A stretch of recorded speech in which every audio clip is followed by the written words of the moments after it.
Hey guys, so today I'm going to be going over my top 5 fall baits. Take into consideration that I live in the south, it really doesn't get that hot and cold. Coldest it'll get is about 32 degrees. It's nowhere near up north, so this is not a tip video for up north. This is a tip video for Florida, Alabama, Mississippi, Texas, Louisiana, all of the southern states. Okay, so at number 5, the best bait that I find works the best is the shaky head.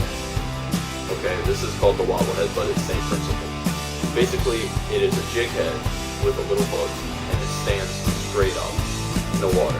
So really finesse bait, it requires a lot of probably braided line with a leader, a lot of sensitivity in the rod. That's what really makes this bait work. And when a bass hits it, normally you wait about a second and a half, 2 seconds before you set the hook, just because the fish are more sluggish and they are eating it a lot less fast. So another look at the bait. This is it. It's a stand up weight, stand straight up, and your bait moves throughout the water or the current or wherever you're fishing, and that is how you do it. Normally you would use a very thin, like a zoom trick worm, a Cinco in some cases, just a straight worm, a lot of action, really light tackle. So that's number 5. Okay guys, so number 4 bait for the fall fishing season in the south, especially when you are after big bass. And the bait I'm talking about is none other than the swim bait. Now, a swim bait can be fished a multitude of ways. You can put it on that shaky head rig that I just showed you with a really big hook. That's what I just had.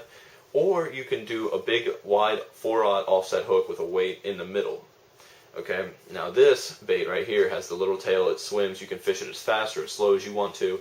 And normally in the fall, big bass are stocking up for wintertime. They're eating the shad, the bluegill, any forage species that is smaller than them and can fit in their mouth. They are trying to get fat for winter.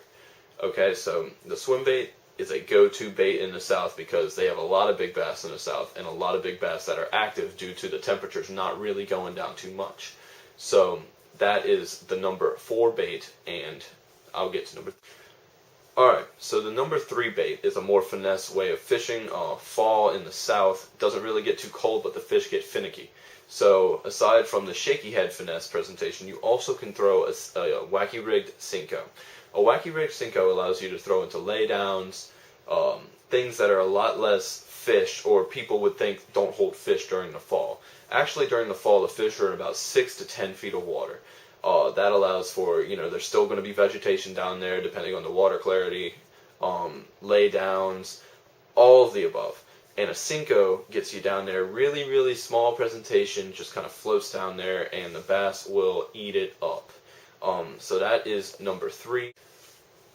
Alright, my number 2 go-to bait is, you guessed it, the crankbait. Now the crankbait is a widely used bait, but during the fall it has a very special purpose, and that is to imitate the bait fish that are moving up into the coves during the fall season. Once it starts getting colder, all the bait starts moving to shallower water. They start trying to get into spots where the bass can't eat them because they know just as much as the bass know that it's feeding frenzy time. So, the crankbait.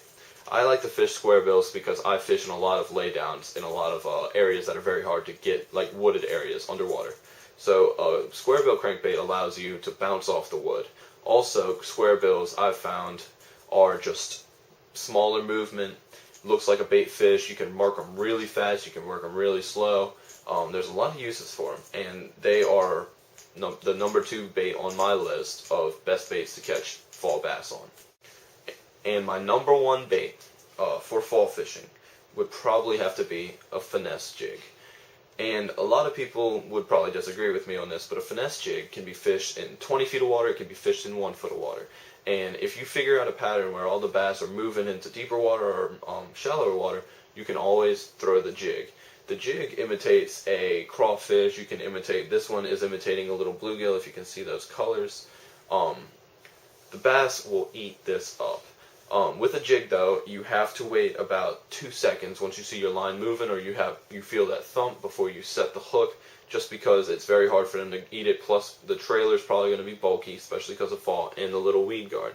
The weed guard also allows you to throw it into the thickest structure imaginable. I have thrown this here jig into water that didn't look like water. It just had sticks. You couldn't even see the water, and I've pulled bass out with it. This is probably one of the most versatile baits there is on the market, and it is a great bait to throw during the fall. Anyway, thank you guys for watching. Please like, comment, and subscribe. I would really appreciate it.